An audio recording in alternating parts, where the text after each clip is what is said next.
Wir fahren über die E6 durch Göteborg auf die Insel Tjörn.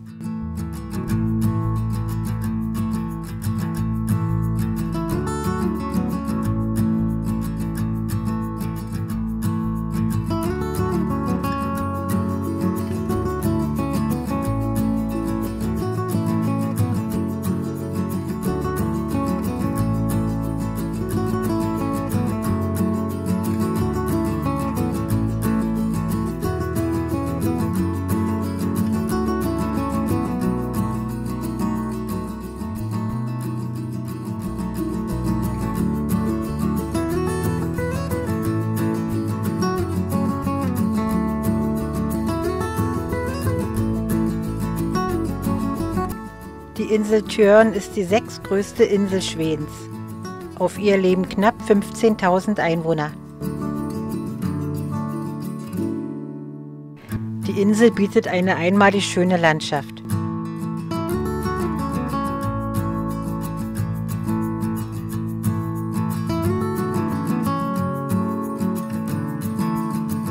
Und auf dem Campingplatz Hafilogi Skerham, ich spreche das bestimmt falsch aus, den wir uns ausgesucht haben, steht man mit dem Wohnmobil zwischen Felsen.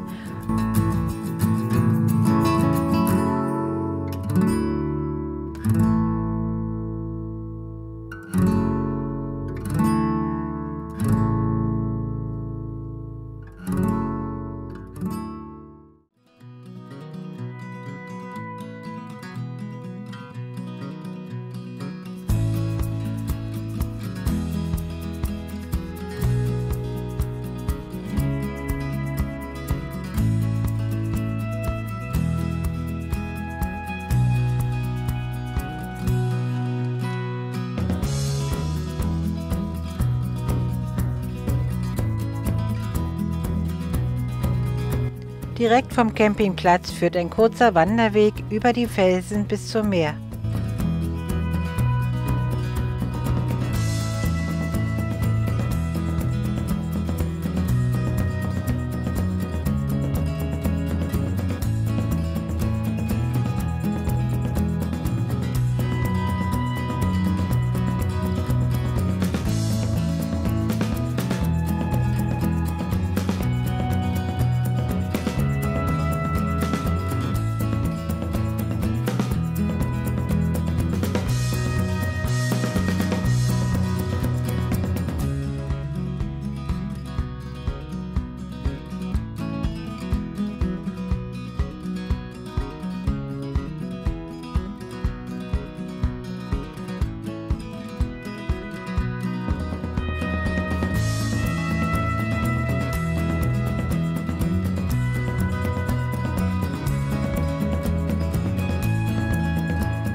Anschließend machen wir einen Spaziergang in das nahegelegene Städtchen Skerham.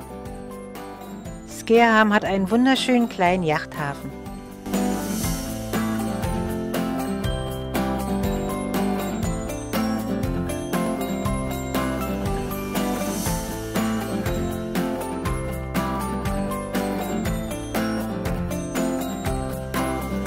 Hier liegen Boote in allen möglichen Preisklassen.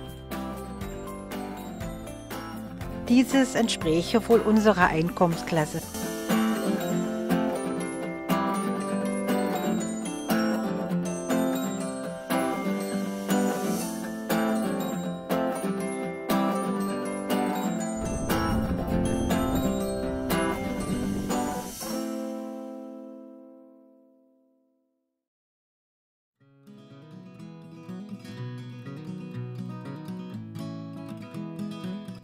Wir fahren zurück aufs Festland und wollen in den Tresticklan Nationalpark.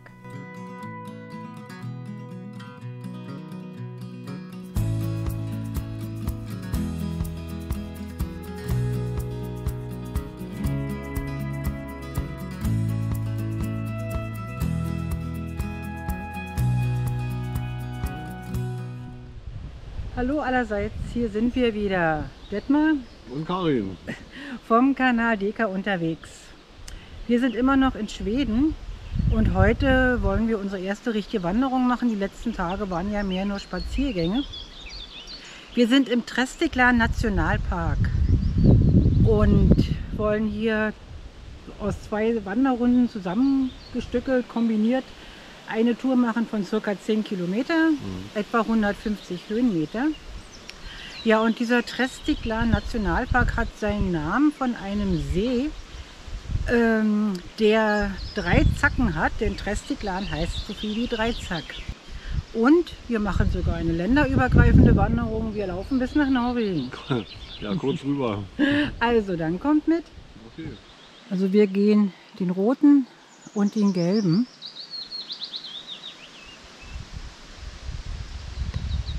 Hier gibt es Prospekte in Englisch, Schwedisch und Deutsch.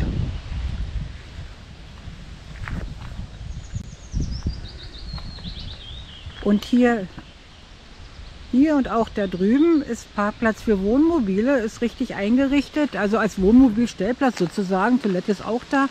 Man darf hier übernachten, hier gibt es kein Verbot. Und ich zeige euch mal die Schilder.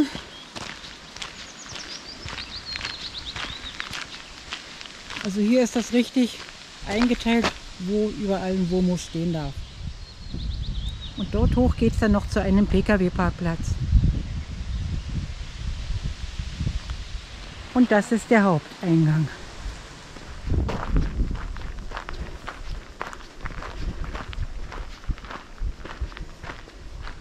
Hier haben wir eine Karte von dem Nationalpark.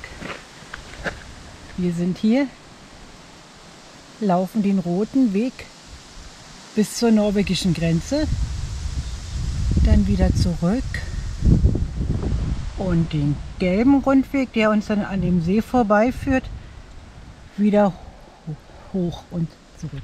Hier ist nochmal ein Überblick der schwedischen Nationalparks. Mittlerweile sind es 30 und wir sind hier die 25 der Trestiklan. Also noch recht weit im Süden.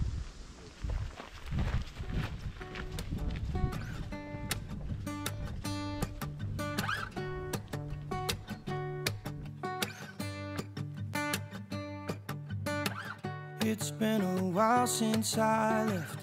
Nobody knows where I went, but I think I found my place. Don't worry, I'm doing just fine out in the islands where the time goes a little more my pace. Und wie das in Schweden so ist, ja an den Bäumen, manchmal auch an Felsen, ist immer eine Markierung. Die Wanderwege sind hervorragend ausgeschildert. 'Cause I know when I'm with you, I'm home. When I'm with you, I'm home.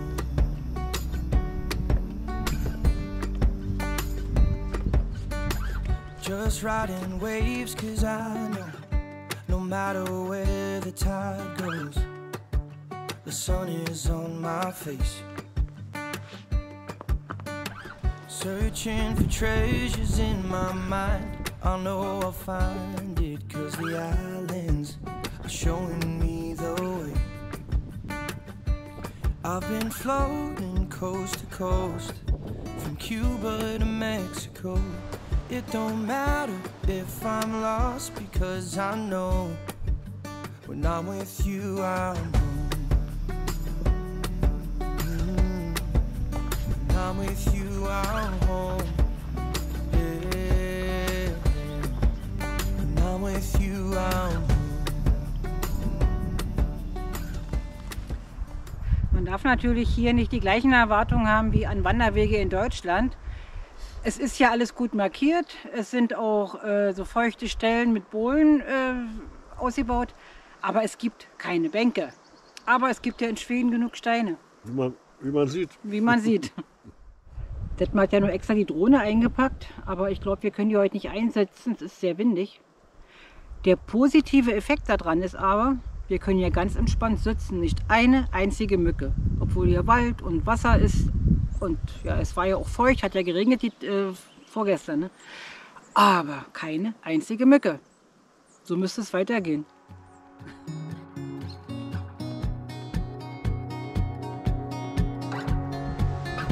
Nun ging es am Anfang so viel bergauf und jetzt geht es genauso steil wieder runter. Und wir müssen den Weg wieder zurück.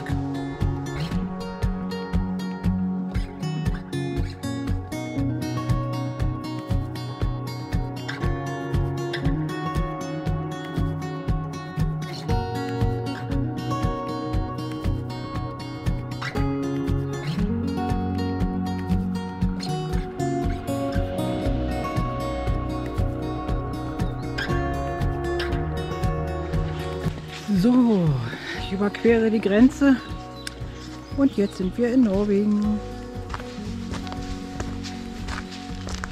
In Norwegen gibt es Bänke. Das ist hier die Wanderhütte, wo der müde Wanderer übernachten kann. Danke.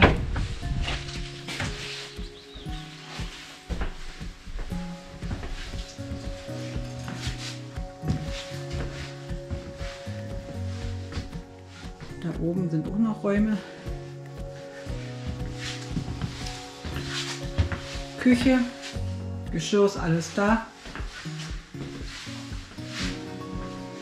Ganz urig finde ich ja den Kochherd hier.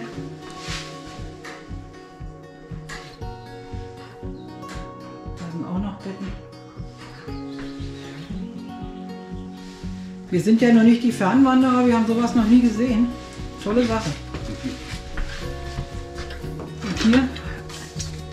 Ja. Als Beweis, wir sind in Norwegen.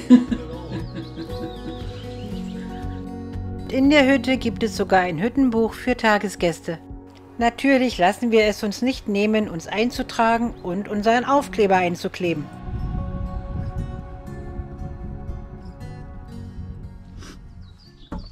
Ja, hier in Norwegen haben wir nur die erste Bank mit Lehne, Gott sei Dank. die den Rücken ein bisschen entlastet. Wir haben jetzt eine Entscheidung getroffen. Es sind zwar nur 9 oder 10 Kilometer hin und zurück, diese rote Tour. Wenn wir jetzt den gelben Weg auch noch gehen würden, kämen noch 4,5 dazu. Und ich muss ehrlich sagen, es ist schwieriges Gelände, bergauf, bergab, viele Wurzeln und Steine. Genau. Wir haben eigentlich keine Lust, den gelben Weg noch zu gehen. Das heißt keine Lust, wir haben nicht mehr die Kraft. Wir gehen also jetzt wieder den gleichen Weg zurück, den wir gekommen sind, zum Parkplatz. Dann haben wir, wie gesagt, knappe 10 Kilometer in den Beinen. Wir werden auf dem Rückweg dann sicher nicht mehr filmen, kommt ja dasselbe. Es sei denn, es passiert irgendwas, was wir nicht hoffen. Mhm. Ja. Und dann geht unsere Reise weiter. Man sieht sich. So, dann gehen wir mal zurück nach Schweden. Nach einer sehr ruhigen Nacht verlassen wir den Trestika Nationalpark, fahren Richtung Osten und treffen auf die berühmte E45, den Inlandsweg. Auf dem Campingplatz Värmlands-Sjö-och-Fjäll Camping, der von einem sehr netten Franzosen betrieben wird, finden wir einen sehr schönen Stellplatz, etwas abseits mit Blick auf den See.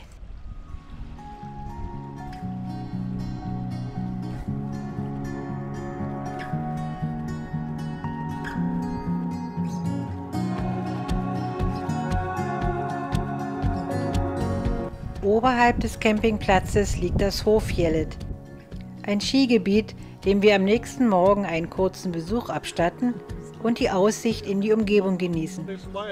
Am 28. Mai, genau, der letzte Schnee.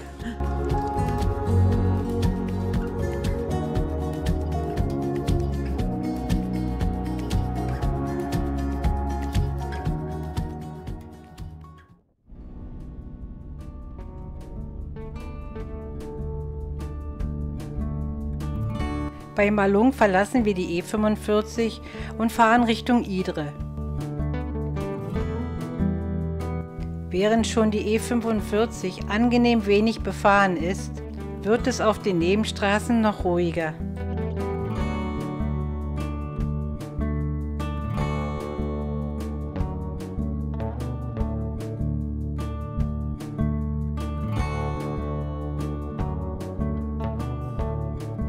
Immer wieder laden solch wunderschöne Pausenplätze zum Verweilen ein.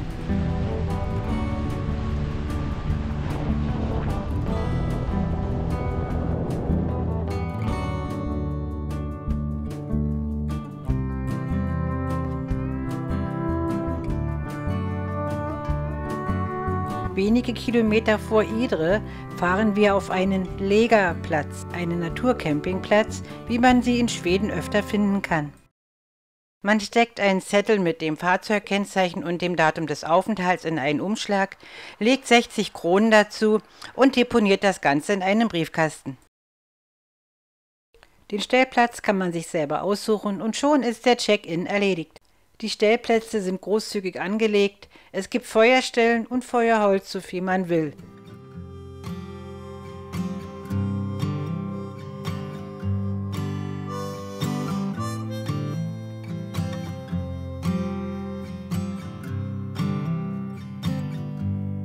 Everyone's running like they stole a dream. Images of magazines. Take your chance while you're still young.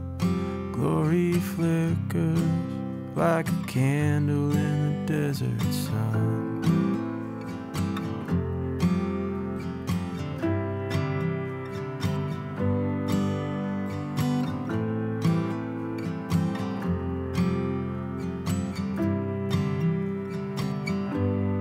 Wasted time on an overpass, watching how nothing lasts. The streets are filled with a hollow glow. The bellies ache where shallow hungers grow.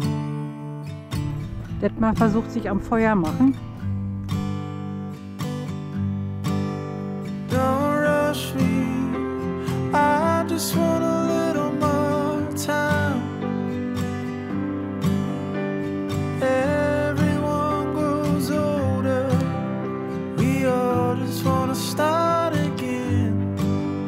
Don't rush me, I just want a little more time. Standing on the shoulder, looking for a promised land.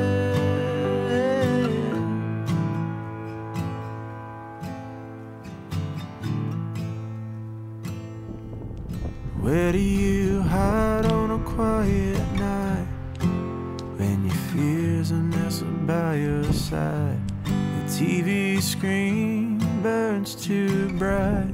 You sit and talk, a ghost behind your eyes.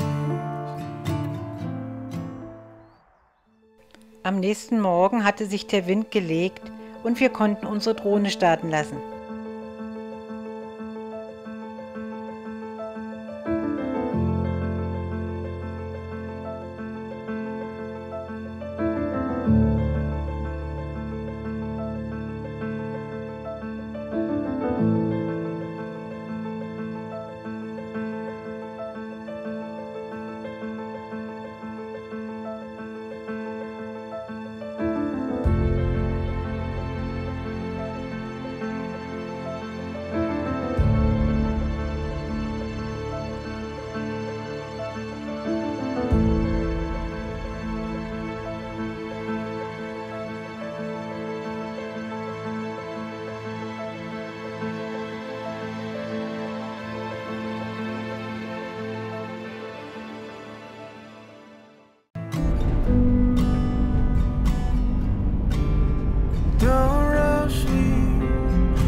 Weiter geht es Richtung Norden, über namenlose Straßen.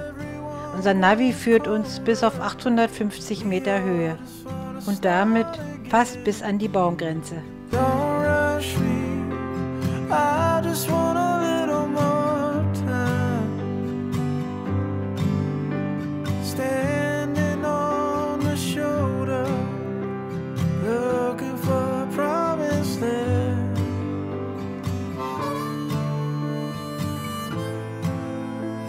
Im nächsten Teil unserer Schwedenreise besuchen wir Schwedens tiefste Schluchthöhle und den größten Wasserfall Schwedens.